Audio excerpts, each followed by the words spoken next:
The Archer of the Dawn, A Tale of Ancient Egypt, by Alex Wynne Ashwood. The sun rose over the eastern cliffs, gilding the Nile in bronze. On the plain below, the Maryannu charioteers drilled with rhythmic grace, their bows flashing like crescents of light. Among the onlookers stood Pa-Amun, son of a palace scribe. "You were born for writing, not for war," the man often said. Yet when Pa-Amun watched the chariots whirl across the sand, something fierce stirred inside him. "One day I will ride among them." At dawn he slipped from his house to the parquet, the school of arms near Karnak. There, soldiers taught the sons of nobles to draw the great composite bow and steer a chariot through fire. Pa-Amun's hands blistered, his arrows fell short, his legs trembled from strain. Others laughed at the scribe's son who dared to dream, but he returned each day, silent and determined. At night he poured beer at the temple gate, whispering prayers to Montu, god of war. "Let my courage be greater than my fear." The god gave no answer, yet something within him began to harden like bronze. After months of toil came the test of the rains, when every apprentice drove 2 wild stallions bareback through the dunes. The morning air shimmered with heat.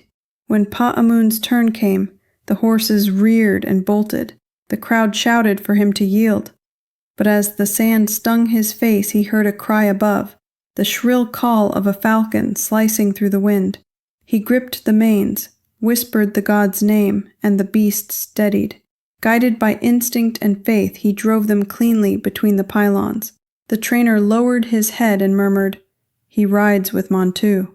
Soon after, a craftsman from Mitanni arrived in Thebes, bearing a weapon few had seen, the composite bow of horn, wood, and sinew, strong enough to pierce bronze. Pa-Amun watched as the artisan strung it, every motion deliberate as a prayer. He begged to learn. The man laughed at first, then relented. Weeks passed. Together they carved and polished until Pa-Amun's fingers bled.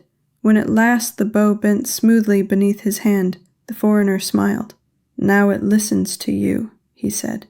That night, Pa-Amun slept with the weapon beside him, feeling its breath like a living thing.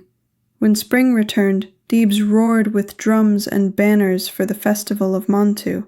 Warriors, priests, and nobles crowded the temple field to honor the bull god of battle. Targets were set, incense burned, and the pharaoh himself looked on. Pa-Amun stepped forward, his new bow gleaming.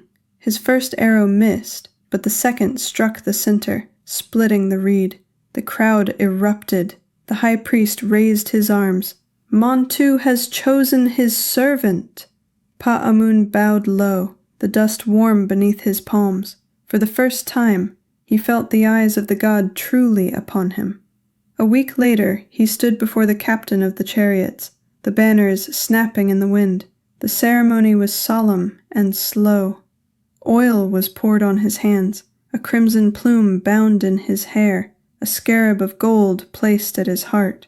He swore loyalty to Pharaoh Thutmose, to Egypt, and to the blazing sun that crossed the heavens each day.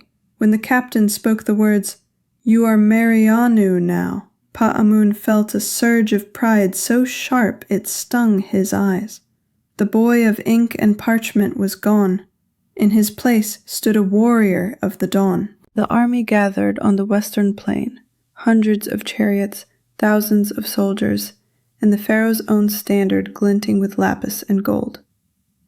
They set out toward Canaan, crossing the barren Sinai dunes beneath a burning sky. The wind carried the hiss of sand and the scent of salt from distant seas. Ahead lay Megiddo, and the test of all he had become.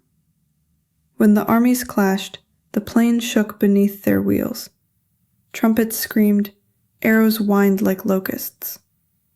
Pa-Amun drove hard, bowstrings snapping, his horses slick with foam. He fired into the storm, each shot a prayer. A shout rang out. His commander's reins had broken. Without thought, Pa-Amun leapt to the other chariot, seizing control, steering them both through chaos. Then came the moment no man could explain. The sun flared white. A hawk of light streaked across the sky, its cry piercing the roar of battle. The enemy horses reared, overturned, vanished in dust. When silence fell, Pa-Amun looked down and saw the faint outline of a feather glowing upon his forearm.